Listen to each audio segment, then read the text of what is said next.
of Nigeria is partnering with the Ajaokuta Steel Company to boost local arms production. The minister added that by December 20th now, the firms are expected to be in full production, paving the way for Nigeria's first ever military exports. According to the minister, the move is expected to enhance Nigeria's national security capabilities while generating foreign exchange through arms exports. Take a listen to some of what he said. The President and Commander-in-Chief have signed the DICOM bill, which I believe you are all conversant with. As of today, 53 companies have an MOU with us. Most of them are at different stages of construction in their factories. I think about 10 of them have started production, including some light drones, MRAPs, PCs, and many other equipments, helmets, safety vests, and others. So 10 have started producing.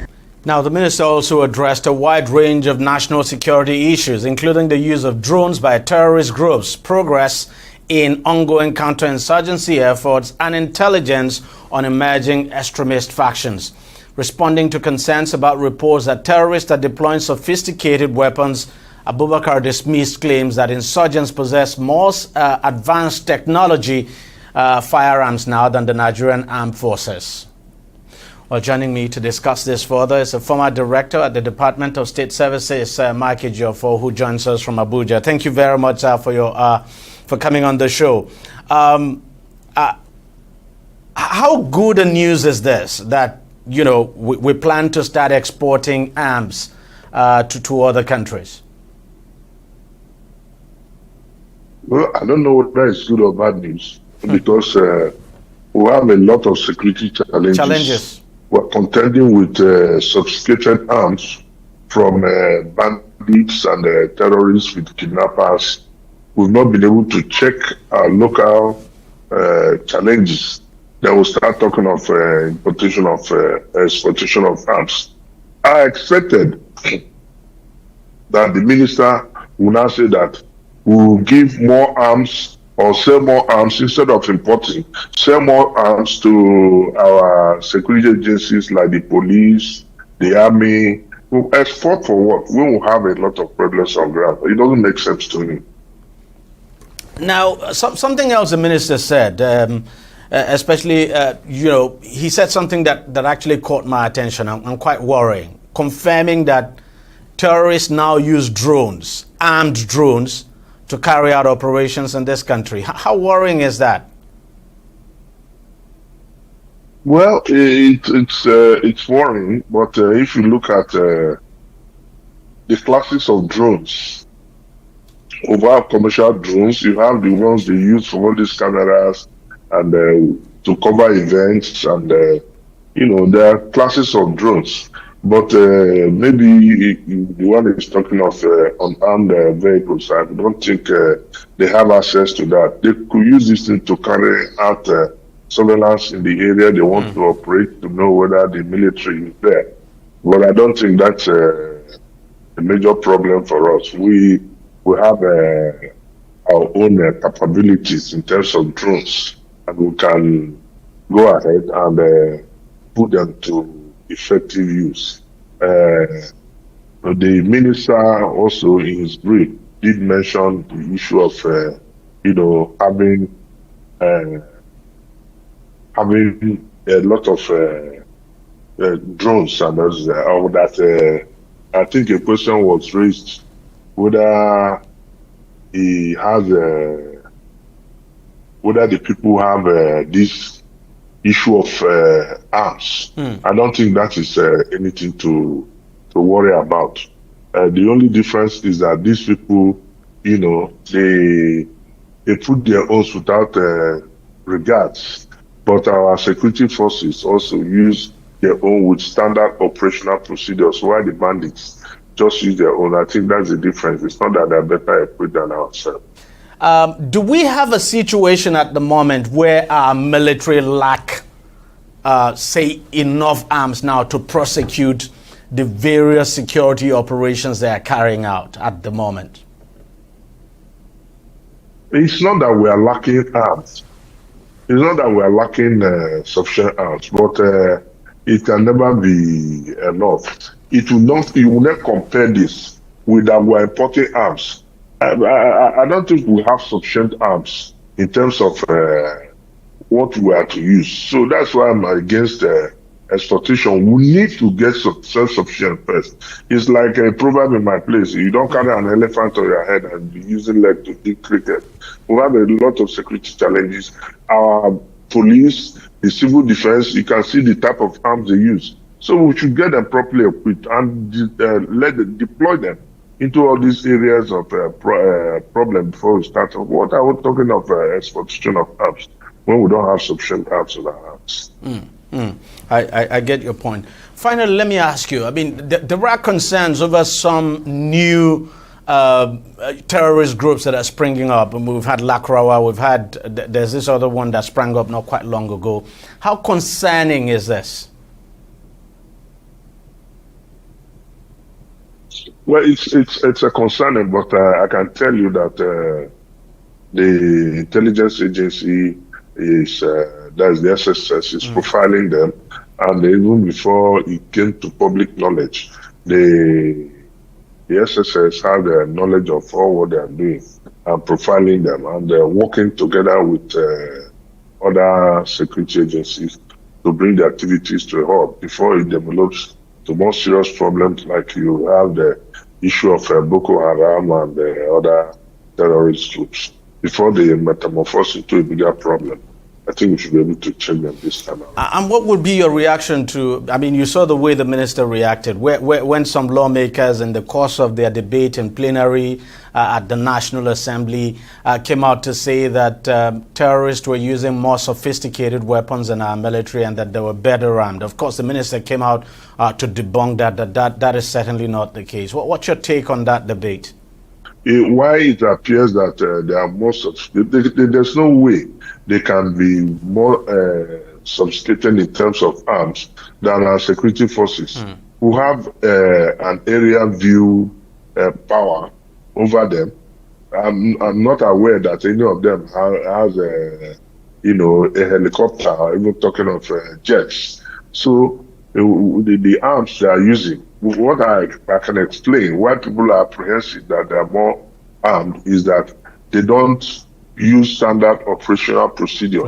Unlike our military forces, they use standard operational, they have rules of engagement, but these people don't have. How do you explain that you just come to a community, open fire, kill the people, burn their houses? The military cannot do that. And if they do that, you see the international community talking of abuse of human rights. But now that they are the people burning houses, killing people, nobody's talking of human rights abuses. So that's the difference. I don't think they're better equipped or better armed than our security people. And really would have been surprising that, a terrorist group would be more powerful in terms of equipment now than the army or the military of an entire country. But thank you very much, Mr. Joffa, for coming on the program and sharing your thoughts with us. Thanks a lot. Thank you for having me. Thank you. All right, we'll take a short break and we'll be right back. Stay with us. Don't go away. Opinions are free, facts are sacred, but truth is universal. How, in practical terms, can we, for instance, de-escalate the tension? President must see himself as the President of the Federal Republic. We know where the enemy is. 3 places. The Lake Chad Basin, the border area between Nigeria and Cameroon, and then the Sambisa Forest. On TV360, we give you a complete dose of everything. Opinion, facts, and undiluted truth. I hardly believe what politicians say in this part of the world. A new Nigeria is possible, a future is possible. We delve into the issues, dissect it so that you can understand it, use it to take action. I don't think there's any need for any governor to look for grant for ranching. TV360, dissecting the issues. Welcome back. Now, President Bola Tinubu has issued a ban on the importation of foreign goods by ministries, departments, and agencies on goods or services available in the country without a waiver from the Bureau of Public Procurement. The new policy, dubbed the Renewed Hope Nigeria First policy, aims at strengthening the domestic economy, promoting local content, and reducing Nigeria's dependence on imports. Minister of Information and National Orientation, Mohammed Idris, who revealed this at the last Federal Executive Council meeting, says the policy targeted at prioritizing the use of local goods and services will create more jobs and help boost the economy if properly implemented by all tiers of government. Take a listen to him. Proposal by President Bola Ahmed Tinubu on what he calls the Renewed Hope Nigeria First policy, meaning that Nigeria is going to be at the center going forward of all business activities relating to this country. If there are any businesses to be done by anybody, the priority will be Nigerian first. If you have any local content, there is no reason for you to go outside this country to import. Now, this is in the form of an executive bill that will soon be issued by Mr. President.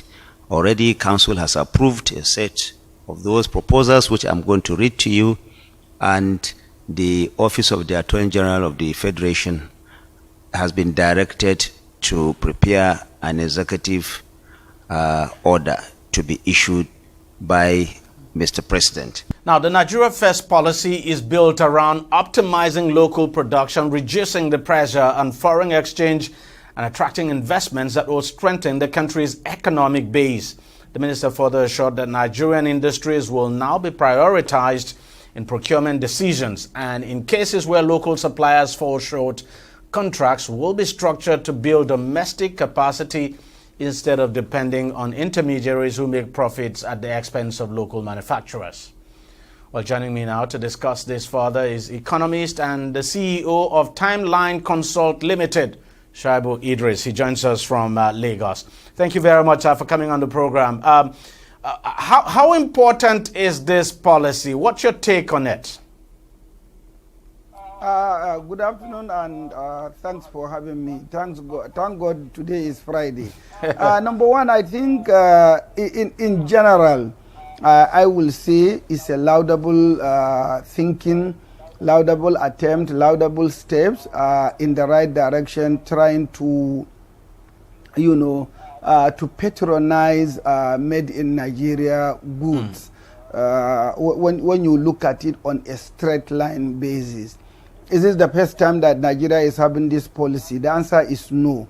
During the military dispensation as far back as 1976, 77, and post-Shehu Shagari era, Nigerian government under the military, gave directives that cars that are assembled in Nigeria are the only cars that were allowed to be bought by civil servants, either if they are taking loans or if the government is buying them as what we call the tools of trade, meaning for official assignment.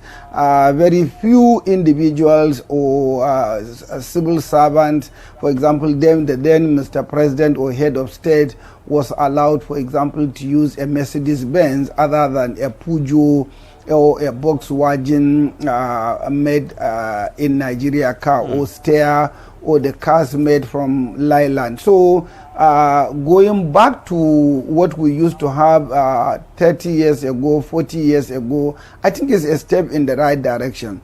However, the snag with the current policy is, you ask yourself, do we have a car assembly plant in Nigeria? The last time I checked is no. But we have car manufacturing companies like Innocent, and there are quite a number of them that are coming up.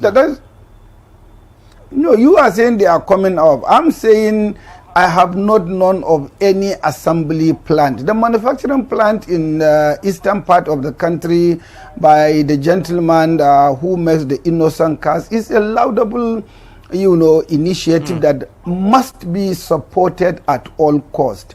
I give you an example. When the members of the National Assembly were bought Prado Jeep or Toyota Highlander as official cars, some of us did come out vociferously to say, why should we be taking money outside the country? Why should we be giving employment to Japanese instead of giving employment to Nigerians?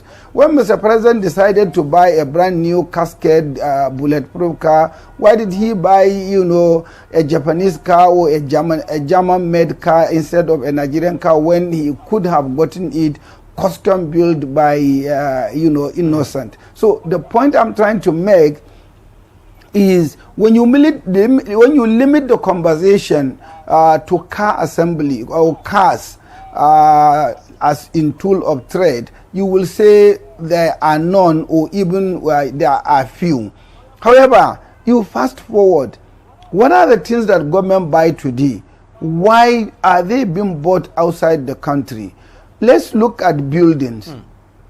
If you are compelled to buy cement in Nigeria, in any case, no one is allowed to import cement. The processes of getting a license to import cement, you will be worse off if you import the cement. So we have it in abundance so you can buy locally. But what are the other concomitant features of construction, sites? Metals, iron that you use, iron rod. Do we have a manufacturing plant in Nigeria that can produce iron rod? No, we don't have. You look at the basic foods, milk. Today, if you want to